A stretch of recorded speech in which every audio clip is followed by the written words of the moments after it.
Hi friends, welcome to my car 2424. Maruti സുസുക്കിയുടെ 5-സീറ്റർ hatchback സെഗ്മെൻറ്റിലുള്ള വെൽ മെയിൻറ്റെയിൻഡ് ആയിട്ടുള്ള 2009 മോഡൽ സ്വിഫ്റ്റിൻ്റെ സെക്കൻഡ് ഓപ്ഷനായ VDI വേരിയൻറ്റുമായിട്ടാണ് ഇന്ന് നമ്മൾ വന്നിരിക്കുന്നത്. 1.3 ലിറ്റർ 4 സിലിണ്ടർ DDIC ഡീസൽ എഞ്ചിനും 5 സ്പീഡ് മാനുവൽ ഗിയർ ബോക്സുമാണ് മാരുതി സുസുക്കി പ്രൊവൈഡ് ചെയ്തിരിക്കുന്നത്. നല്ല നീറ്റായിട്ടുള്ള എക്സ്റ്റീരിയേഴ്സാണ്. തട്ടുള്ള മുട്ടുള്ള സ്ക്രാച്ചസ് ഒന്നും വന്നിട്ടില്ല. നല്ലൊരു ക്വാളിറ്റി വെഹിക്കിളാണ്. ടയർ കണ്ടീഷൻ നോക്കുമ്പോൾ R14 ഇഞ്ചിൻ്റെ 4 പുതിയ ടയേഴ്സ് വരുന്നുണ്ട്. വണ്ടിയുടെ ഇൻറ്റീരിയേഴ്സിലോട്ട് വരുമ്പോൾ നല്ല നീറ്റ് ആൻഡ് ക്ലീൻ ആണ്. ക്വാളിറ്റി ആയിട്ടുള്ള ഇൻറ്റീരിയേഴ്സാണ്. സീറ്റ് കവേഴ്സ്, ഫ്ലോർ മാറ്റ് എല്ലാം ചെയ്തിട്ടുണ്ട്. AC, power steering, 4 door power Windows, stereo, remote central lock ഇതെല്ലാം ഫീച്ചേഴ്സായിട്ട് വരുന്നുണ്ട്.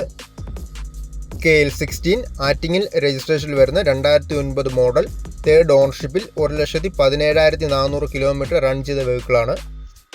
സ്വിഫ്റ്റിൻ്റെ ഈ ഡീസൽ മോഡലിൽ നമ്മൾ ഉദ്ദേശിക്കുന്ന വില വരുമ്പോൾ 2,35,000 ആണ്. റീടെസ്റ്റ് കഴിഞ്ഞിട്ടുണ്ട്.